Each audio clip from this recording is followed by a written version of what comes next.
Good morning, everybody. Come on, let's get up.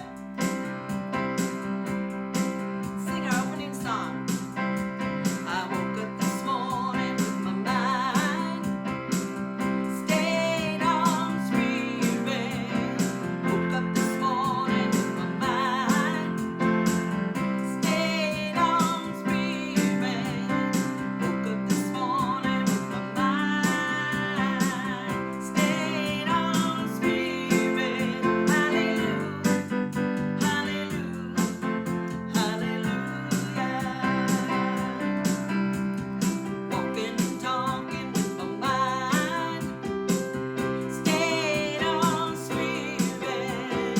Walking and talking with my mind stayed on spirit. Walking and talking with my mind stayed on spirit. Hallelujah, hallelujah, hallelujah. Hallelujah, hallelujah,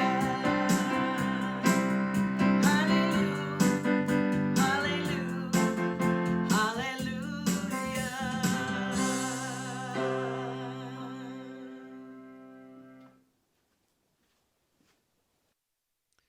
Good morning, CSL, Simi Valley. Good to see you this morning. Well, good to be seen this morning. I can see you from your comments. I know that some of you are out here, and happy Father's Day, and welcome to the first. It's summer. Hot fun in the summertime. Yeah, I'm a little froggy today, but that's okay. Um, well, just want to wish a happy Father's Day. We've got some great fathers participating in the service today. John Newbill, wonderful dad. He's doing our practitioner of the day. We have a guest today, Reverend Dr. David Alexander, fantastic papa and a leader of a wonderful community and now in Atlanta. Many of you may know him from Portland, but now he's in Atlanta. And my own dad making a showing in the house. And about that first day of summer. So it was yesterday when the solstice happened, right? When the sun stood still, it appeared to in the sky at 2:43. But today, right after the service, if we're at noon, go outside. That'll be the shortest shadow, your shortest shadow of the year. Okay, trivia for summer folks who like that kind of thing. Um, We've got a lot of good things coming for you today, and let's not waste any time getting into it. Also, we're keeping our focus on what's happening in the world and around and knowing what is ours to do in terms of bringing prayer into the world and helping people with all of that. So happy to have you here, and I see a few that are here in the house with us. We've got Linda, Wally, Julian, Terry, Cindy King, and Tammy, and Dale, and Patty Justice, and Sherry Deeds, and happy birthday, Joyce. All right, all of you guys. Glad to have you and any others that are out here this morning as we think of our great fathers. Oh, one of the fathers I want to also mention is our own Gregory Seymour, who's working with Dr. Susan in the morning. And it's just part of the love that we give. And for all the women out there that give the father energy, because that father principle exists within all of us. We all have it. So whether you're male or a female, I want to acknowledge your energy of action and making things happen in the world. So happy Father's Day to all of you. Let's look at our vision and our mission statement and how that works for us. So we read it together. I'll put it on the screen for you right here, right now. Here you go. We're a community, inclusive, loving, and authentic. We celebrate all paths to God in gratitude, empowering self and others. We serve compassionately through outreach, inspiration, and education. Are you with me? What do? That's who we are. That's why we're here. And here's what we do. Good morning. Oh, wait a minute, wait a minute, wait. Hearing aids. Good morning from the land of 10,000 lakes and everybody out there in the Facebook universe for joining Virch Live. No, okay, that's Reverend Stephen. Virch is a church. It's a worship celebration. I've watched many weeks, and I'm grateful that you're watching this morning. And I'm happy to bring you. No, I'm not happy to. No. Look, it's Father's Day, and Reverend Stephen asked me, for who knows why, to give the announcements. And I said, but this is Father's Day. And he says, and so Reverend Stephen, who I call Mi'iho, well, I need to tell you a little backstory here. Back in 1968, when I was in the Army, I was assigned in California, in Los Angeles. And when it was time for my tour to be up, at a dinner meeting, I told the family that we were moving back to Detroit, where I was going to finish my graduate studies. And Steve, who was about 11, maybe 12, said, nah, my brother and I are staying here. And I said, no, you're going to Detroit. And he said, no, we're going to stay here. We love it here. And I said, look, I'm in charge. We're moving back to Detroit. And he said, well, as soon as I'm old enough, I'm moving back to California. And believe it or not, he did. As you know, he was on TV for many years with CBS, and then he moved on to become your steward at CSL Simi Valley. So he returned, and I guess he's getting his revenge by asking me to do these announcements. So I'll do my best. Here's the deal. Let me see. I'm going to be reading a little of it because, I've visited with you at Simi Valley on a number of times, and I enjoyed the services, and I'm convinced that you're a spiritual community. So this Wednesday night, June 24th, Reverend Stephen Mi'iho will guide the community in a conversation about spirituality's healing power. Now, the discussion will be about how your spiritual power, and this is important these days more than ever, how you can heal yourself, your family, your community, our nation, and boy, does it need help, and maybe the world. So I hope you can join with him and learn about some important spiritual practices that you can engage in and make part of your daily regimen. I think you'll find it worthwhile. Now, the Zoom information is, the meeting ID is 256-864-274. The password is 473831. Now, if you didn't get a chance to write that down, and I never have a pencil or a pen when that happens, get this number. It'll be emailed to you in an e-blast and posted on the website on Monday. Okay. Now, for all you parents who've been going out of your minds trying to figure out what to do with the kids now that schools are virtual, Dr. Susan, one of my favorite people, creates a special video segment for families with children. It's called Play and Learn with Dr. Susan. Play and Learn with Dr. Susan. And she'll record 3 play and learn lessons each week, and they're posted on YouTube channel, CSL Simi Valley, and you can get it anytime if you go there. And it also streams live on Sunday morning at 9:30 through the Simi Valley website, cslsimi.org, okay? So check it out, and you might enjoy it yourself. Sometimes I did when I was doing that sort of thing with my guys. Practicing oneness at one is something that Reverend Stephen does Monday through Friday via Facebook on Reverend Stephen's Facebook page. And I urge you to tune in for inspiration and support at 1 o'clock in the afternoon. It's short, and it's really worth your time. And friends will find Oneness at One on Reverend Stephen's personal Facebook page. And if you're not a friend, send him a request and you'll become a friend. Your center's practitioners and ministers are also available to provide emotional support, spiritual support. We all need that. You can request a prayer or ask a question by email or telephone. The phone numbers and email addresses are listed at the website. Visit cslsimivalley.org. Click on About Us for the pull-down menu. Scroll to Our Practitioners. You can also call the office and leave your prayer request. Okay? So let's move on to the next one. Hey. If you're hearing fire trucks in the background, we've been having a lot of that here in Minnesota, and they're right outside my window. Okay. If you know someone who can't be with us on Facebook Live, let them know this morning's service will be uploaded to the YouTube channel, CSL Simi Valley, later today. You can also link to archived Virch services that can be found at the homepage on the website. Okay.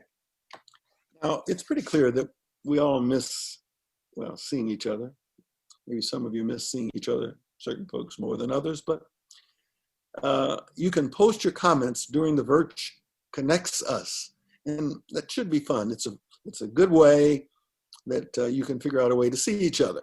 So you record a video of yourself giving a shout out to your community.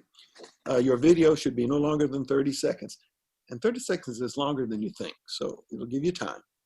And you can email that clip to Reverend Stephen at revstephen@simi.org. And I've been promised that your video will be played at the end of the service. And I may stay to the end of the service and see how many of you followed that recommendation. Now, it was tried last week. It worked quite well. The viewer tally reported was double. And there were over 500 views, not over, almost 500 views. Now, let's hope that we can even do it better this Sunday, this Father's Day Sunday. So now look, it's a good idea for you to share Virch. Your message helps create a world that will work for everyone. So in a moment, Sherry Deeds will sing one of the songs that is in the CSL Simi Valley Songbook, one of the community songs. And you can use that time to click that little share arrow and then, hey, invite a friend, a family member, a loved one, or anyone else you know well enough. Say, hey, give it a watch, give it a watch. It's a simple way to share this valuable, important, powerful teaching. It's also how to actually stay together when we're apart. So welcome to everyone who's viewing from wherever you happen to be. We're very grateful to have you chosen this Father's Day to watch Virch. And Sherry Deeds, you're up.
Good morning and welcome to Affirmation Reading and Treatment.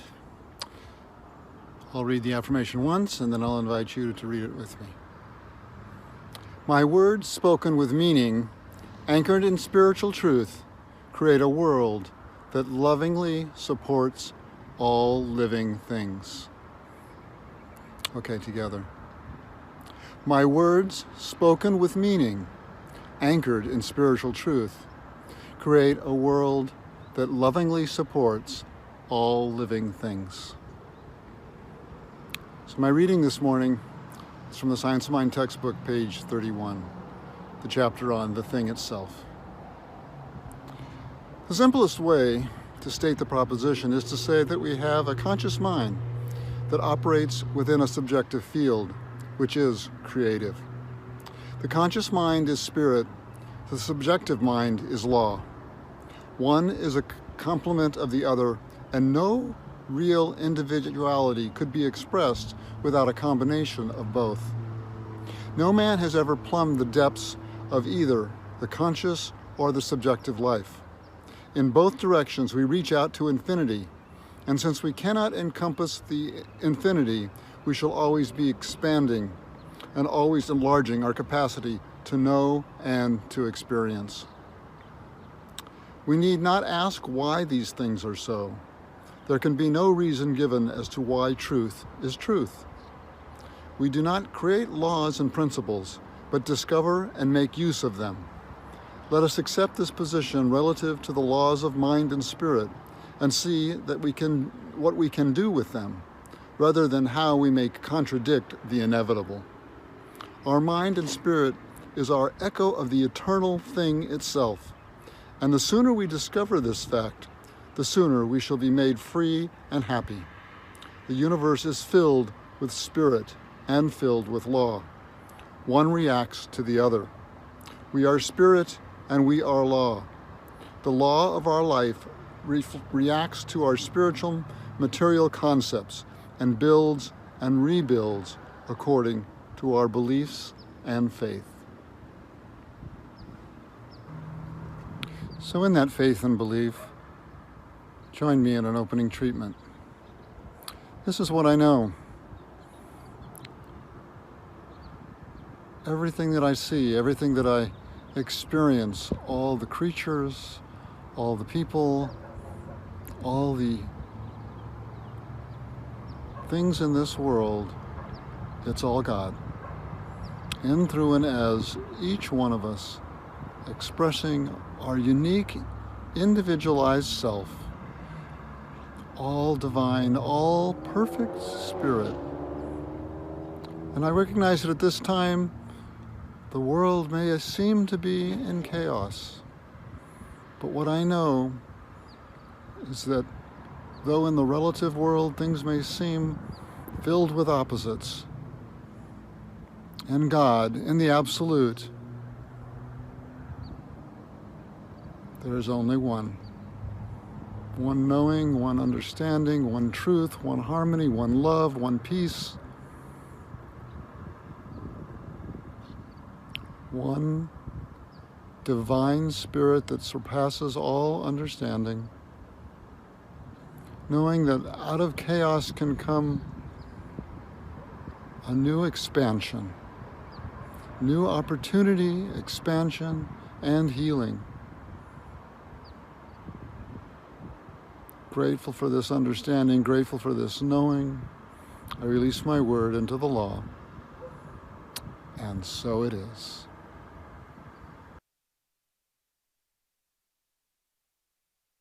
Hi everyone, it's Dennis Bryan. I came to share a song with you that Michael Gott wrote, one of my favorite artists and human beings, and it's called There Is Only Love.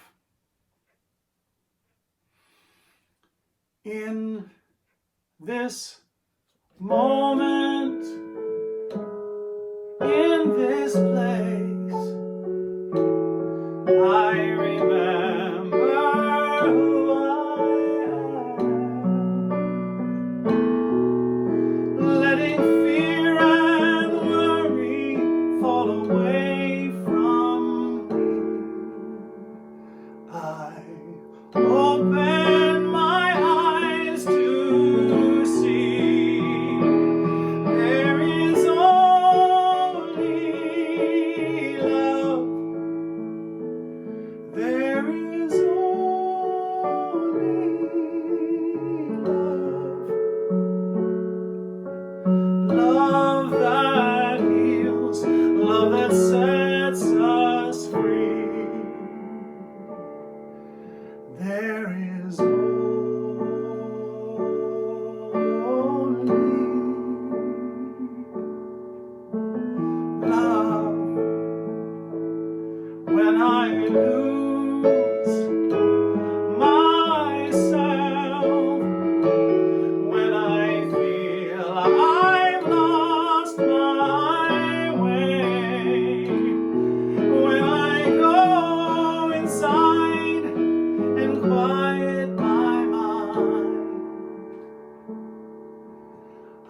can hear spirits say,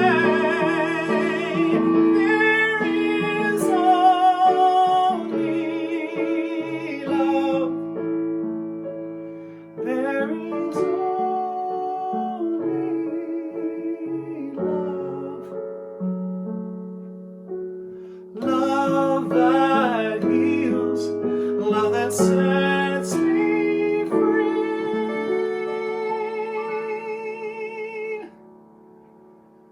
There is only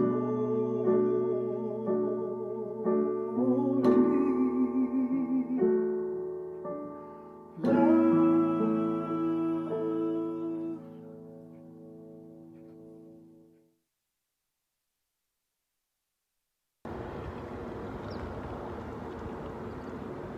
Well, it's time for the gap.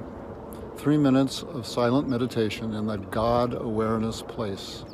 I'm out here on the Simi Valley Arroyo, and I thought for our meditation today we would experience some of nature out here in the middle of the city.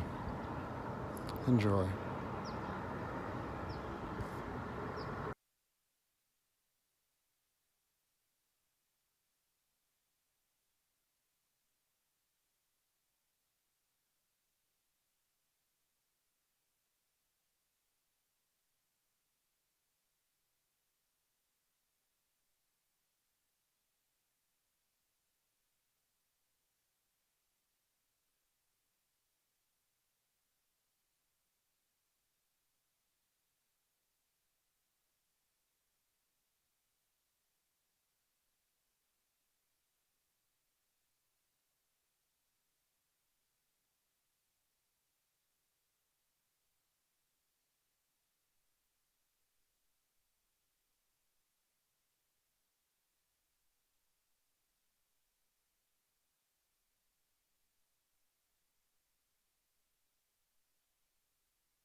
Welcome back. Isn't nature a great inspiration for meditation? So as always, I invite you to find your own new and different ways to meditate. Our experiencing Virch has given us opportunities to explore some different venues. Hope you enjoyed it. Namaste.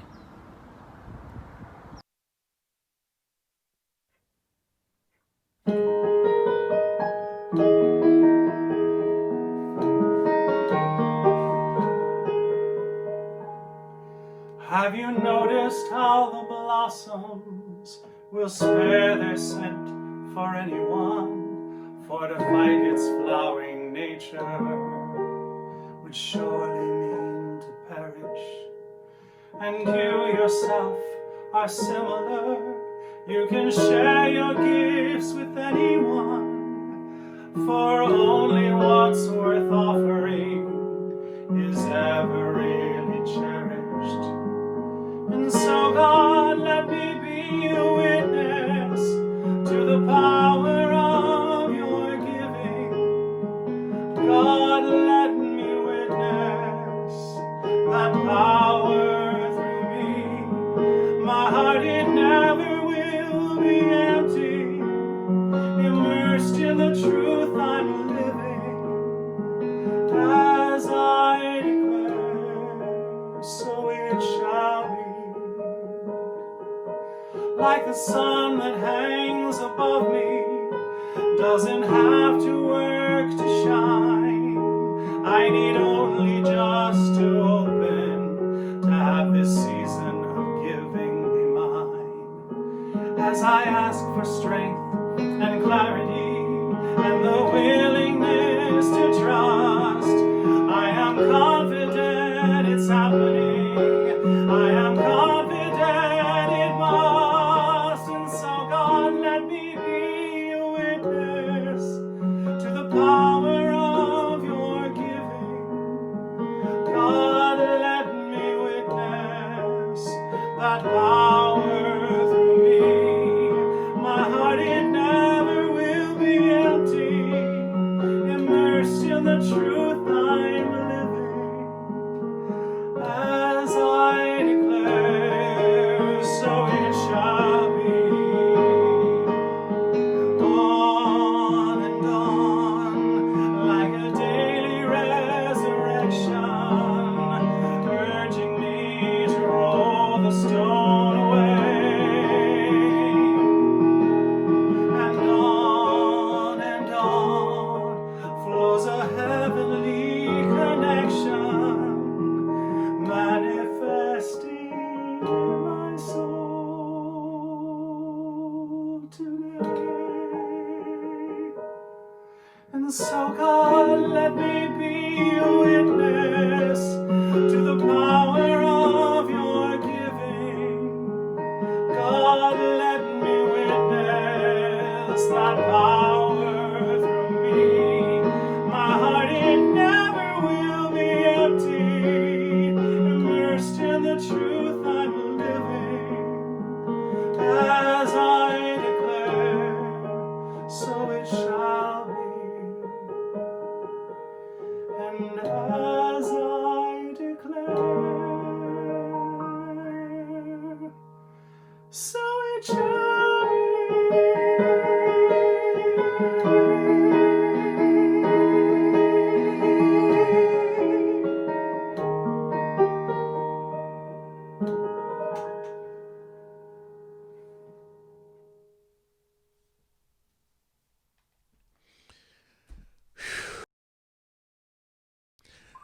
Beautiful, beautiful, beautiful.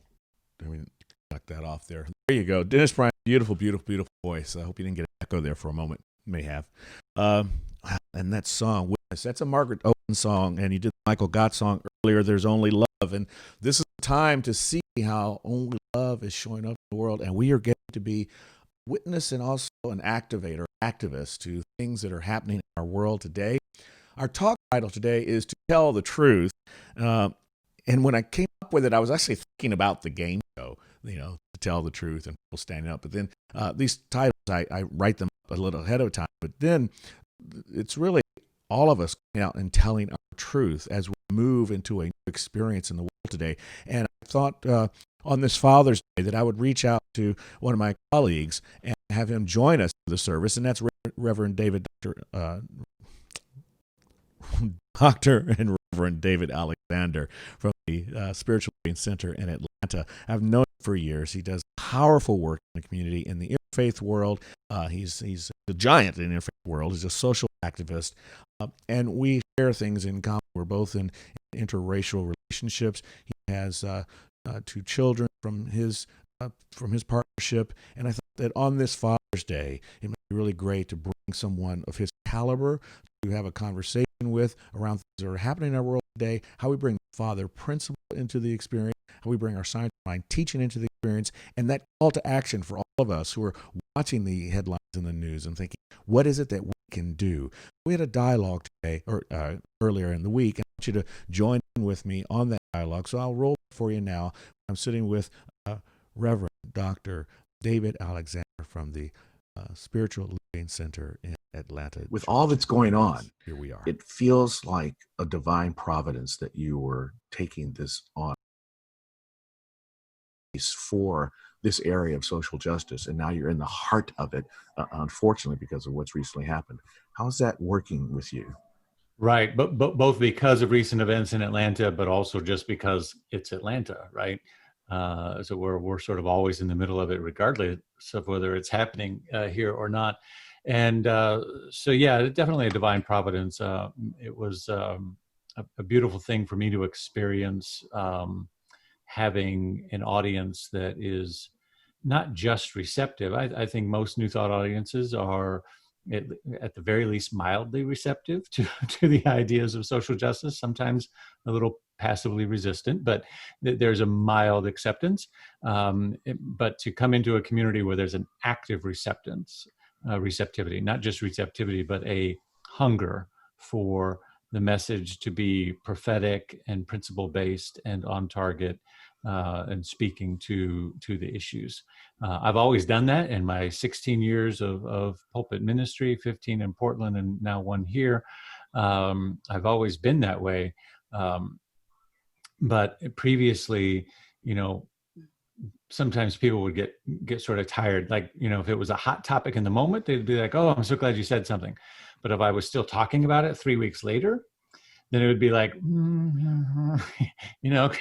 could we go back to just like generic New Thought feel good stuff?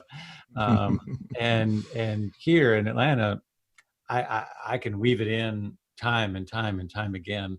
And they again are not only receptive to that, they're welcoming and hungry for it. So it's a really good match.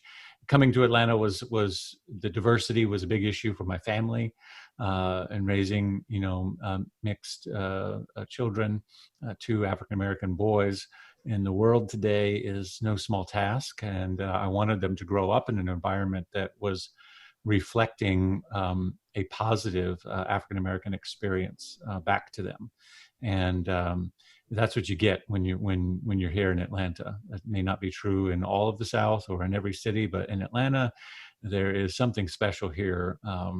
There's a pride that the African American community has, that they just express in everything that they do, and I wanted my boys to feel and sense and experience that firsthand. Yeah, I get that. Having spent some time in Hot Atlanta, I got a cousin and so a lot of family members there. Some living out near Niskey Lake, so definitely understand that energy that's in Atlanta. And I share what you're talking about in terms of bringing the message and continuing to talk about it. And I've had moments where I'm so blessed with the Simi Valley community. We're into this conversation, and I can also understand the other part about, are we still talking about it? And I've been saying, yeah, we're going to keep talking about this because it's our work to do. I think it's something that Science of Mind is so positioned to talk about when we talk about oneness, right? And so today we're going to do To Tell the Truth is what we're going to talk about. To tell the truth. And what is the power in telling the truth? And there's so much meat with you. I'm going to put you on the spot here and say, we're going to do this again, because I would really like to dive deeper into the relationship, the interracial relationship, the child relationship, and all of that. And it seems appropriate for Father's Day. Maybe we'll get some of that going. In fact, let's do a little bit of that right now. Where does that work for you as a father? And well, you know where I'm going. So how does that work for you? Yeah. Well, what it does for me is it constantly creates constant presence for my why.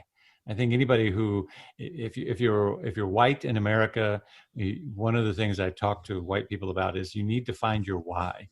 you know, if you're waking up to social justice, if you're waking up to the topic of equity and inclusion and diversity and Black Lives Matter and all of those things, then what is your why? And what we're seeing right now is a high level of increased participation and care and engagement in the issue. But I have concern because much of it is based on emotionality, right? It's a triggered response to outrage of seeing George Floyd or Ahmaud Arbery or Breonna Taylor or fill in the blank, on and on. Landa Castillo, right? Keep going. Rashard Brooks Michael Brown here in Atlanta just a few weeks ago. So responding out of emotionality, while we all get triggered, and that's great because if it engages us, an emotional response over and over and over again will eventually burn you out.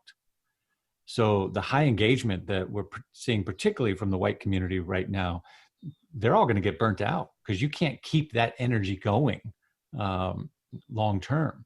So you have to learn how to come from a spiritual conviction that there's a deep grounding in your faith as to why you do this work. You're not doing it because you're outraged. One of the things I tell white audiences is stop expressing your outrage on social media. You know, you feel like you're doing somebody a favor by letting the world know that you're outraged. Oh, I'm outraged. Oh, I can't believe that happened. I'm shocked and I'm outraged. And particularly to people of color, right? You're outraged. Don't want to hear it. Right. A, it's not a surprise. And B, it's not helping them, right? Because they've been outraged for generations. They grew up outraged. You know, they've been outraged for 400 years. So that you wake up outraged. You're outraged, and it's not really helping anybody. So learn how to shift from having an emotional reaction to all of these things to having a spiritual conviction, and that you're coming from a deep centered of motivational place because you believe in oneness, because you believe that God is all there is, because you believe that justice and equity and the vibration of love is the foundation of the universe, and you want to see that out pictured. You come from that place. So for me, my boys constantly presence my why and the difference. So my eldest son is 15, was born in Zambia. It was my wife's firstborn. And so I call him my chosen son. And then we have a boy together, William, who is 3 years old. And so he's my firstborn. So my wife's firstborn and then my firstborn. And so 15 and 3. So I constantly have this sort of gradient scale of measurement about the work that I'm doing. So I'm active in doing justice work on the local level, national level, et cetera. And part of me has always a radar or an antenna out for what is the world that's going to receive my 15-year-old, right? Because that we're about to break that threshold. That's the world he's right on. Right, 15 to 16, right? When they get their license, they get their permit, they get their first car, suddenly they break a barrier where now they're outside of the zone that you can protect them in. And right now, he can only go where we go because we got to drive him there. So we can insulate and protect, but that is about, the clock's ticking and that's about to end. And suddenly he's going to be out there. So I have a radar for what is the world as it currently is that is going to receive him, and how have we prepared him for those engagements and conversations. And then I think about my 3-year-old and what is the world that will receive him when he is 16 years old. So 10, 15 years from now. So it gives me kind of a measure. How much progress can I make? How much work can I contribute to, such that the world that my 3-year-old receives when he's 16 is a different world. What came to me when you were explaining that was a very Zen kind of a feeling. It's like, you know, you're walking and you're present to where you're standing in this moment, but your eyes are on the horizon as to where you're going. And so it's a twofold kind of thing, feet on the ground and clouds in the sky. And you talked about this being a spiritual thing and getting tired. I want to go to this quote that Dr. Holmes talks about where he says, there is want, lack, and apparent limitation in human experience. And there is no use denying it, which you're clearly saying. We cannot deny it. Right. But perhaps it doesn't need to be. And I just love how, if we read his teaching deeply, perhaps it doesn't need to be. Perhaps it's not intended to be. When we Mm. read the Science of Mind text and dive into it, we can see that where we are is exactly where we need to be. It's a spiritual evolvement that brings the human species to a higher level of understanding of our place in the universe. Hmm. Right. And this notion, I like that, what is the original intent of the universe? The intention of the universe is wholeness. The intention of the universe is love. The intention of, read the Genesis story, the intention of God or the divine intelligence of the universe creating everything in the atmosphere and then creating humanity. The intention is a covenant with creation that Mhm. says, I've created you, I love you, and you are my creation. So there's a relationship there. And I always teach when I'm teaching folks in foundations or classes about affirmations and understanding what we're co-creating in our life with our words and prayers, that whatever you're always in relationship with whatever you create. Yes. You're always in relationship with creation. And so that means God or the divine intelligence of the universe is in relationship with us because it created us. Right. Yeah, we're within this. We're in the Yeah. container, right? And Yeah. so and the idea, the intention of that relationship is one of harmony and wholeness and reflection, that we reflect the divine in the human condition. And so everything in the justice world is about correcting or adjusting, just as it is everything in the New Thought world in terms of personal empowerment and affirmations, all that. It's about correcting and adjusting and getting ourselves back into alignment with that original covenant, that original relationship of wholeness, Mhm. whether that's for myself or with humanity. We know where we're going. And again, I'm always trying to find pictures. I'm very visual with things. We Mm-hmm. know where we're going. We have our hands on the steering wheel, but we have to keep doing this Yeah. to Yeah. get to where we're going. Exactly. Right? You don't just hold the wheel. You'll run into something. You're not Right. going to get there. Right. We have to keep doing this, right? And not only you're not going to get there, but you're going to run off the road because the road is going to twist and turn. Right, and we're in some twists and turns right now. That's Pema right. Chodron in her book When Things Fall Apart talks about these twist and turning moments. She says the point where we are not able to take it or leave it, where we are caught between a rock and a hard place, caught with both the upliftedness of our ideas and the rawness of what's happening in front of our eyes. Mm. That is indeed a very fruitful place. Yes. It's fruitful because it is, and it's exactly where we are. It's exactly where America is. It's exactly where our consciousness is in this moment. And it's fruitful because it is anchored, again, the twofold, right? It's anchored in our affirmation, the possibility, the vision, where we're going, but it's also very present with what's right in front of us, the demonstration that is currently happening. A world that doesn't work for everyone is right in our face. And yet we have our vision on a world that works for everyone. And I think that that's so important because it's fruitful because we're not participating in spiritual bypass. Right? We're not avoiding and skirting around and saying, well, I don't need to pay attention to the conditions. I just need to affirm and know. Like, no, look at what's right in front of you. Look at I recently said I was writing for my August issue of Science Mind magazine, the column. And in there I said, you may well wonder where all of this chaos and upheaval and stuff that's going on right now, you may well wonder, where is all of this coming from?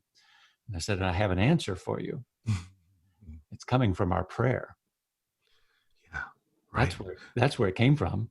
Yeah. Because what you and I know and what you and I teach is that you cannot affirm, right? I cannot say about myself, I am healthy and whole, I'm healthy and whole, I'm healthy and whole, I'm healthy and whole, my body is healthy and whole, my body is healthy and whole. I can't have an affirmation that I say over and over and over again as a steady drip into my consciousness without at some point, as that steady drip comes in, what rises to the surface is all the things that are unlike it, so that I have to look at and then somehow exercise those things out.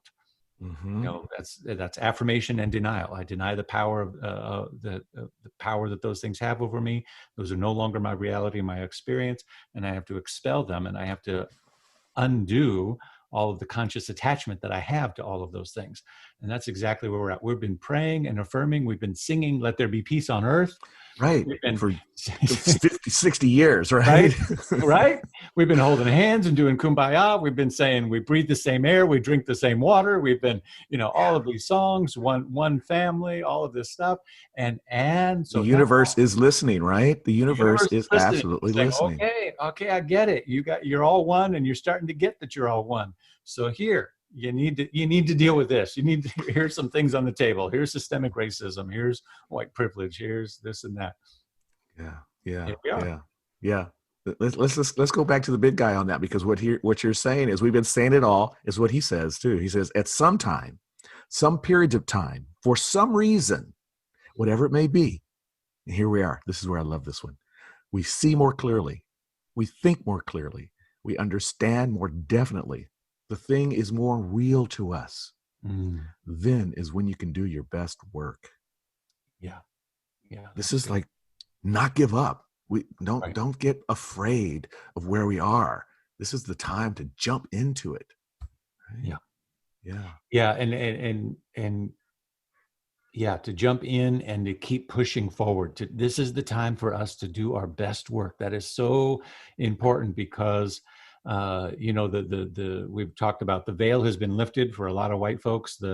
And we could talk about, well, why did it take so long, or what was unique about George Floyd, or this or that, but whatever it was, a lot of people are awake right now. So this is the time to do your best work. This is, now that you see what you see, now that you see what people have been talking about for a long, long time, now lean in. Don't draw back. Don't get tired. Don't get tired of the conversation or get distracted by the next news story. This is the time to do the best work. I like to remind people, because people get uncomfortable. Oh, you're going to talk about my whiteness, and then suddenly I'm going to feel guilty or shame or something like that. Whiteness is a social construct, not a skin tone. It's a social construct. It's a lens that has been put over our eyes. Over all of our eyes, too. See, this is the other thing. All of us are seeing more clearly. It's not just white folks that are seeing more clearly. Right. Black folks have an opportunity to see more clearly. That's right. All people of color have an opportunity to see more clearly. And we're able to, with this lifting, change. It's like 5 different cameras looking at the same thing. Now, all the images can be put together like this for that clear right. It's so funny you use that metaphor. It's because it's not a metaphor, right? It's exactly like that, right? There were how many different cell phone camera angles of George Floyd? Yes. It's exactly that. And all of these different angles. This is perfect. This is what Thurman was talking about when he says there must always be the confidence that the effect of truthfulness can be realized in the mind of the oppressor as well as the oppressed. Yes. See, as we bring all these lenses together, we think we're the ones that are only ones waking up. But those that we are talking to and talking about and having conversations with, that's why we're seeing, company logos shifting. Uncle Ben's is what we're saying. Uncle Ben's and Aunt Jemima are going off. They're on vacation now. They're off the package. They don't have to work anymore because they're going to release that. And certain CEOs are being let go of their companies. And of course, the street protests continue. So everyone has an opportunity to listen through this. Right.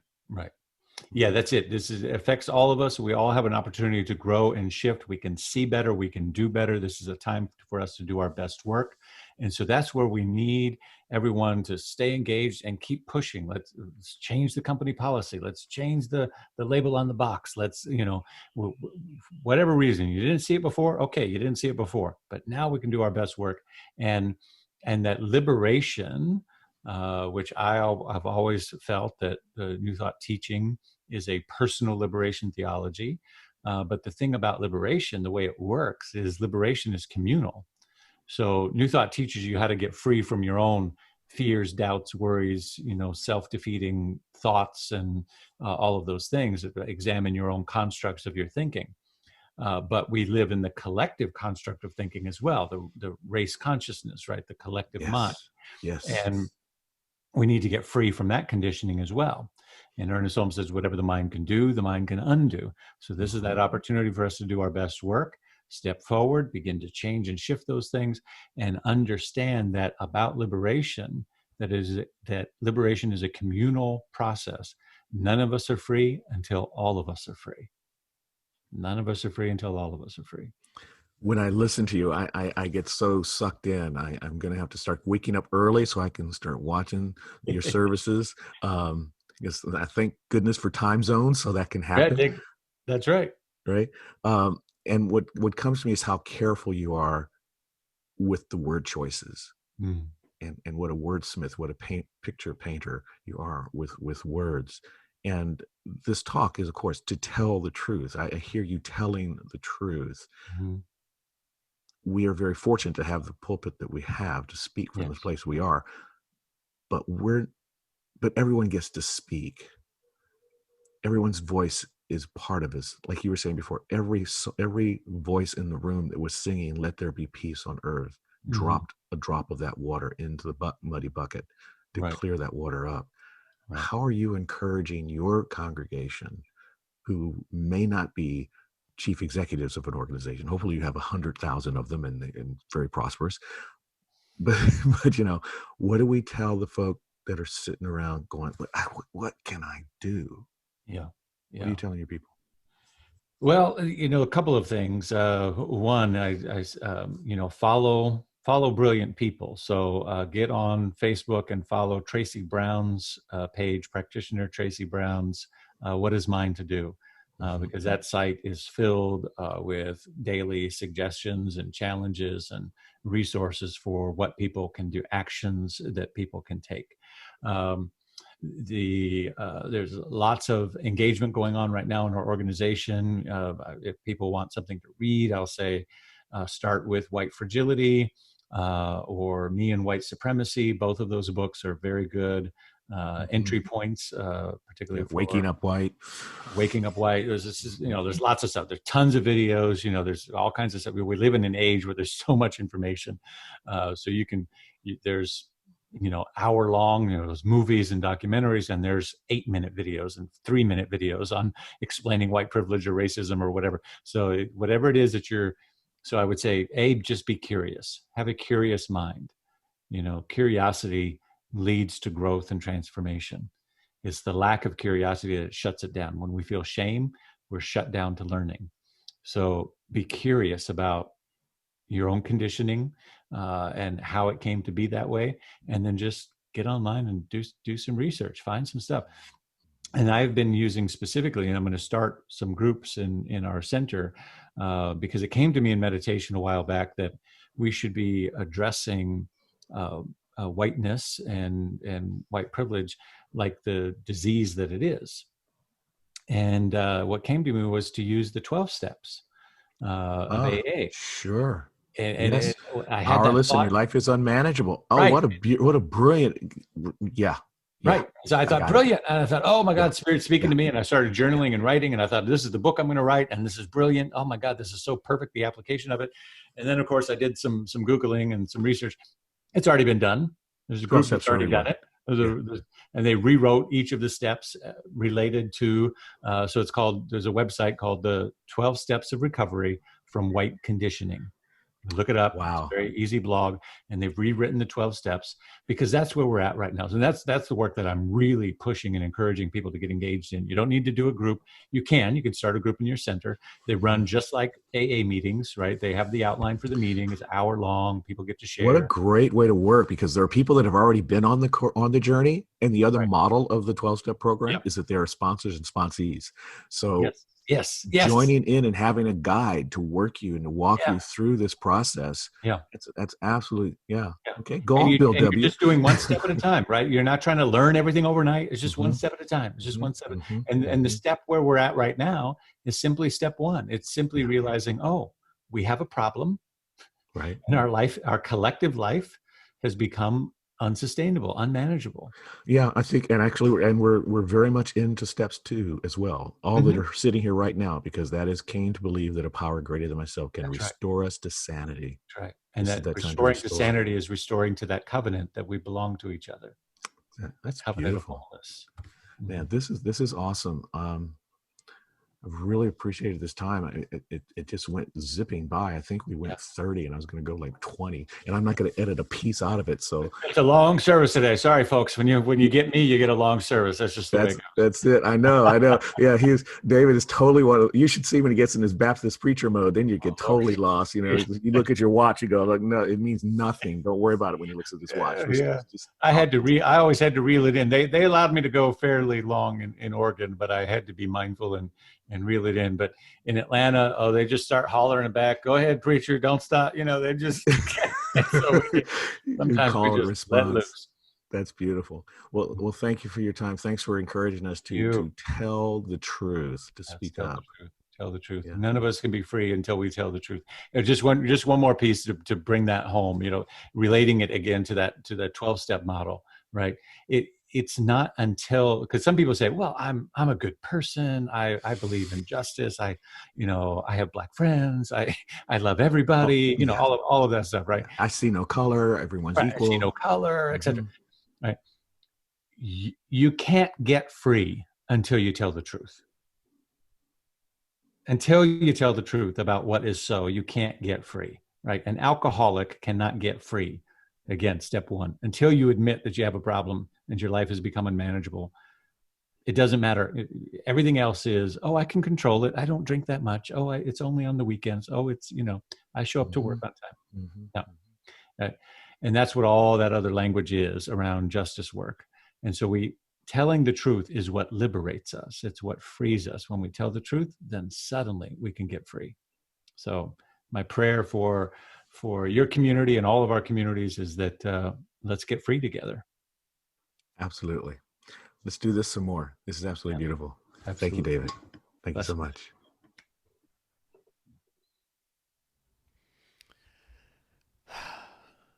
David Alexander, Center for Spiritual Living Center, Atlanta, Georgia, joining us this morning. Thank you so much for that. And let's see here. I heard you about audio. I'm hoping it's a little bit better. Switched out microphones. Wow, beautiful stuff. It now brings us to the moment of our healing prayer. And so I want to just invite you all to take a moment to take a breath. Oh, before we go to the healing prayer, that's right, I forgot something. I know. Before we go to the healing prayer, let's reaffirm today's affirmation and really put that into our hearts and hold on to this. Okay, here you go, because this is what we were talking about today. My words spoken with meaning, anchored in spiritual truth, create a world that lovingly supports all things. One more time. My words spoken with meaning, anchored in spiritual truth, create a world that lovingly supports all living things. That takes us now to our healing prayer. So I invite you to go within and join me in prayer. As we recognize there's one life. That life is God. That life is my life, your life, and the life of all those that we come into contact with. For there is only the one thing, this infinite presence that outpictures as every manifestation in our experience, be it that in the matter of form or the intangible things like beauty, peace, love, justice, compassion, understanding. So I speak this word right now that activates the curiosity within each and every one of us, that allows us to follow the smart people, to engage ourselves in the movement of the spiritual experience of life called the human experience. It is all the same. We're engaged in it in a powerful way that shifts us to a new experience of being, to a new way of being, that erases the idea of lack and limitation and returns it with abundance and prosperity, that erases the idea of sickness, illness, and disease and returns it with well-being and wholeness and vitality. It brings a sense of vigor into the movement toward equity and equality and justice. I'm simply knowing right now that a word is spoken for all the fathers out there and the mothers that act as fathers out there and the children that feel some angst around the idea of Father Day, that we are all being healed and blessed in this moment and knowing that we're being protected and guided and guarded by that great Mother, Father, Spirit, God itself. So we dive within, and we know that as we tell our truth unfolds and is the beautiful life that we get to live. This is the power of prayer. This is the power of affirmation. This is the power of the new thought teaching, that it is done unto us as we believe, and we believe in the good unfolding for each and every person. I bless this time together in prayer. I call this prayer good. I release it now into that infinite law that listens and says, yes, yes, my beloved, it is you in whom I am well pleased. Blessed, pressed down, and doubled over, we stand in victory, and so it is. Thank you for a moment in prayer. Thanks again to Reverend David Alexander for a wonderful, wonderful chat, and we shall see him again. And here's who we're going to get to see again, our good friend Dennis Bryan.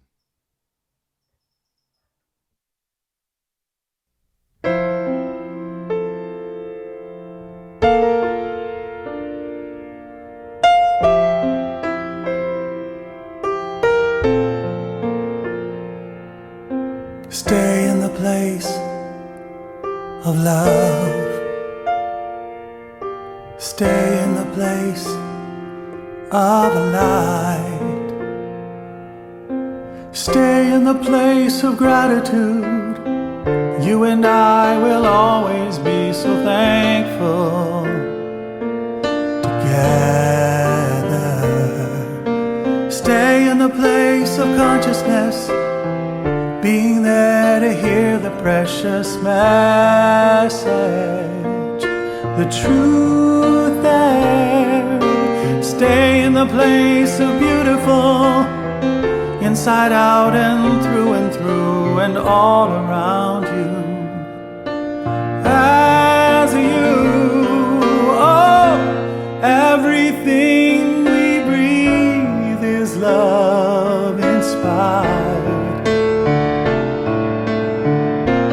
Everything we are and all that we have, if we stay there, stay in the place of love, stay in the place of light. Stay in the place of wonderful, laughing out loud from all that makes us happy. Freely stay in the place of joyfulness, dancing round like there is no tomorrow. And love grows, everything we breathe is love inspired. And everything we are and all that we have, if we stay there, stay in the place of love, stay in the place of light, stay in the place of joy, stay in the place of peace. Just stay.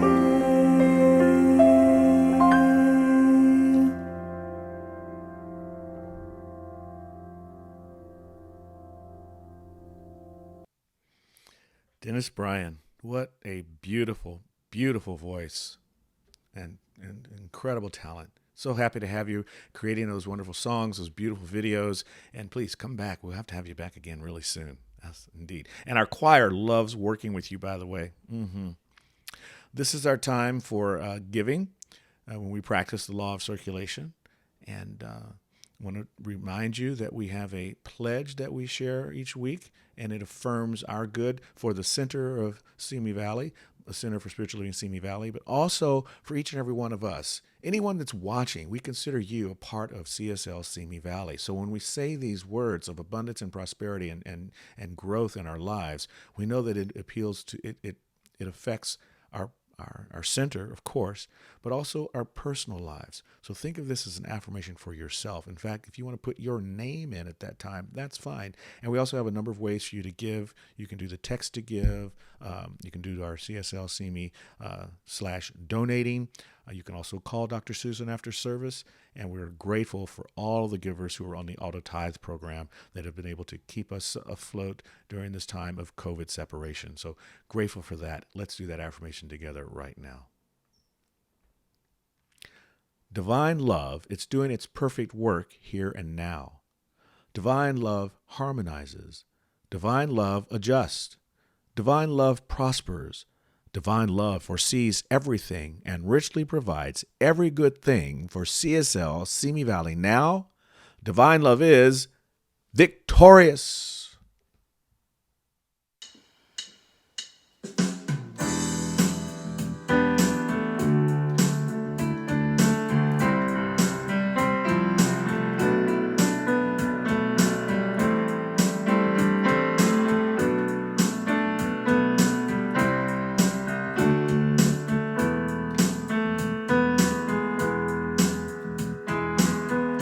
I'm thankful, so grateful.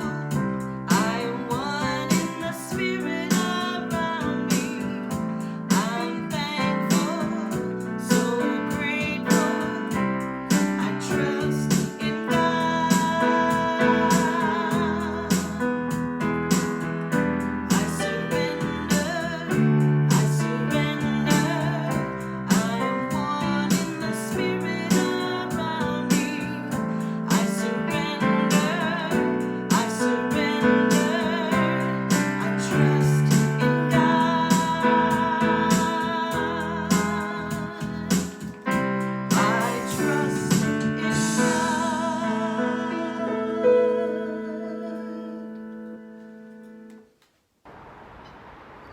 So I visualize all the abundance filling the baskets, because it's like everything what's pictured in mind becomes reality. And so what I am seeing as a reality right now is an abundant source of income for our center, meeting all our bills with more to share, grateful for the giving nature of every person in the congregation, for that ability to share our message, knowing that all is well.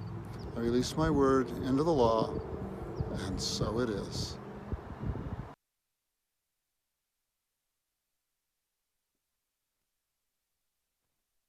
And so it is. Thank you, John. All right, let's oh boy. This time goes, it seems to go so quickly. I could stay here for a couple hours at least, but I know we have stuff to do. It's a beautiful Sunday out there. We're going to get out there to enjoy it, and we're looking forward to the time we can all join together. The board met this week. We're going to look at some community activities we can do. So be on lookout. Keep your eyes peeled on our e-blast that'll be reporting to you the kind of things that we're going to do to keep community and to build community in a way that also protects and pays attention to the guidelines that are being set forth by the state, the county health department. Okay, so just want to remind you about that. Let's see. I'm kind of looking through my list of things to remind you about. Oh, yeah, one thing we'll talk about is after service, we'll have the Opere Vert for 30 minutes after service fellowship by Zoom. Here is the access to that, the Zoom ID, and after the service, I will post it in the chat window, the link to this, the same information if you can't catch it right there. But the important part is the Zoom ID 844-863-647518. The password is the church phone number. All right, and don't forget that Dr. Susan will be available for donations in the office right after service. Practicing Oneness at 1 during the week as well. And also just want to quickly say thank you to Dennis, to Sherry, to John Newbill, and to David Alexander and the points that he brought out when asking the question, what is mine to do? To follow the smart people, to be curious, to educate yourself, and to don't doubt your individual power, that we get free by telling the truth. We get free by telling the truth. And there's a little truth teller in the background there. Maybe you might hear our cat. He's saying, yes, tell the truth, tell the truth. All right. This is time for our closing benediction. So please join me as we say this together, and then Sherry will sing us out. Here we go. I am at home in the heart of God. My life is anchored in truth. I can never be separate. I live in the consciousness of peace. I release all fear. I am living love. I release, I let